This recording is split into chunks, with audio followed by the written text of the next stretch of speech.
Xitoy Tashqi ishlar ministrligi Avstraliyadagi bir aqlli ombirining 2017-yildan boshlab Sharqiy Turkistonning har qaysi joylarida minglagan masjidlarning vayron bo'lganligi to'g'risidagi dokladni inkor qilib, rayonda 24 ming masjidning borligini o'tirg'a qo'ydi.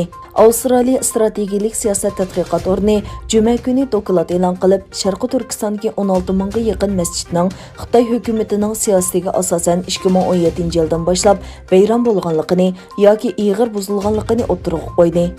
O'xshash dokladda Xitoy hukumatining bu rayonda mazar, qabristonlik va boshqa diniy so'rinlarning %30%ni yo'qotganligi ko'rsatildi. Buningdan boshqa ba'zi masjidlarning qahvaxona, qavoxona va ommaviy hojatxonaga o'zgartirilganligi xabar qilingan. Xitoy Tashqi ishlar ministrligining bayonotchisi Wang Yinbin dokladga baho berib, bu tuhmat chaplashdan boshqa narsa emas dedi. Reuters agentligining xabariga qaraganda, bayonotchi Avstraliya strategik siyosat tadqiqot o'rnining Xitoyga qarshi yolg'onchilikni qo'llash badaliga chet el mablag'iga erishganligini o'tirg'a qo'ygan. Bu hafta ichida ayrim ishki doklad e'lon qilgan Avstraliya strategik siyosat tadqiqot o'rni oldi bilan Xitoy Kompartiyasi hukumatining 2017-yildan boshlab Sharqiy Turkistonning har qaysi joylarida necha yuz jazo lagerlari qurganligini, ondan yana sun'iy hamroh orqali Sharqiy Turkistondagi minglagan masjid va qabrlarning vayron bo'lganligini xabar qildi.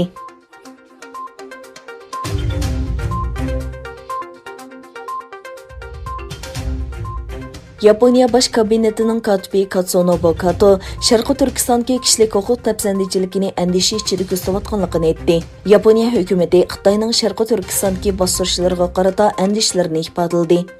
Yaponiya bosh kabinetining katibi Katsunobu Kato muxbirlarga bu masala haqida to'xtalib, o'zlarining rayon vaziyatini andisha bilan ko'rsatayotganligini bayon qildi. Kato Xitoyni o'z ichiga olgan xalqaro jamiyatda erkinlik, kishilik huquq va qonun bilan idora qilish qatorliq universal qimmat qarashiga hurmat qilishning muhimligiga ishonganligini aytdi. Egillanishicha, Yaponiya bu masaladagi maydonini kelar oy Yaponiyaga diplomatik ziyorat uchun keladigan Xitoy tashqi ishlar ministri Wang Yiga yetkazadi ekan.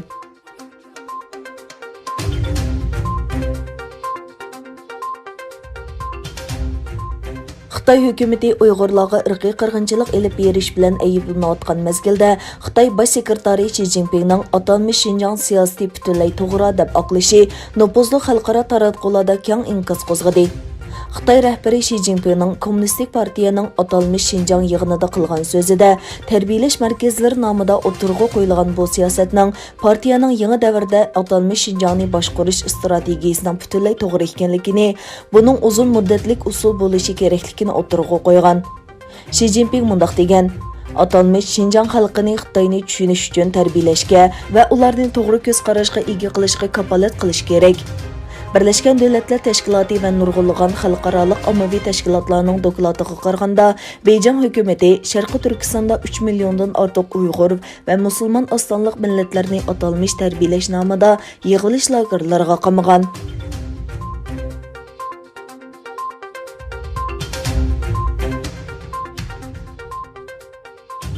Xitoy hukumati Hong Kong alohida ma'muriy rayonidagi Amerika diplomatlaridan yerlik amaldorlar, siyosiyonlar, ma'rif apparatlari va ommaviy tashkilotlarning vakillari bilan ko'rishganda Xitoydan ijozat olishni talab qildi. Janubiy Xitoy atdiganlik pochtasi GSNing xabariga qaraganda, Xitoy Tashqi ishlar ministrligi yangi ko'rsatma chiqarib, Amerika diplomatlarining ziyorat uchun Hong Kongdagi Tashqi ishlar komitetidan uchirishi uchun ruxsat olishni talab qilgan. Bu belgilamaga asosan Amerika diplomatlari Hong Kongdagi barliq rasmiy, shaxsiy, ijtimoiy va tordagi suhbatlar uchun Beijing hukumatining ruxsatiga muhtoj.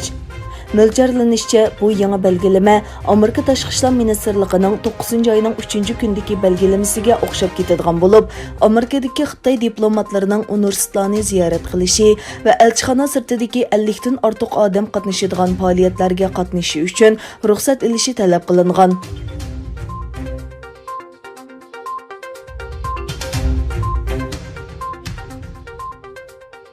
Amerikada bir sotchi vaqtliq ijro qilish buyrug'i bilan TikTok detalini tushirishni cheklashni vaqtincha to'xtatdi. Amerika hukumatining qaroriga asosan bu detalni Alma App to'kini va Androidning Google Play'dan tushirish shu yer vaqti 23 dan 59 dan boshlab cheklanadi. Bu vaqtdan burun bu detalni tushirganlar yana ishiltalaydi. Ammo ular bu appni telefondan o'chirib etgan bo'lsa, uni qayta tushira olmaydi, yangilanmalarni ziyorat qila olmaydi. Kolumbiya rayonluq sotning sotchisi Karl Nikolas TikTok şirketining iltimosi bilan bu buyruqni ijro qilishni vaqtincha to'xtatishni qaror qildi. Amerika hukumatining advokatlari bu shirkatning Xitoy kompartiyasining axborot organi ekanligini o'ttirg'a qo'ydi. Xitoyda ishlangan yana bir app undador bir hafta ilgari mushuninga o'xshash cheklashga duch kelgan. Ayni vaqtda Amerika sudi oxirgi paytda ijro qilishni cheklagan. Trump hukumati bo'lsa TikTokning Amerikaga davlat bexatarlik xavfi elib keladiganligini o'ttirg'a qo'ydi.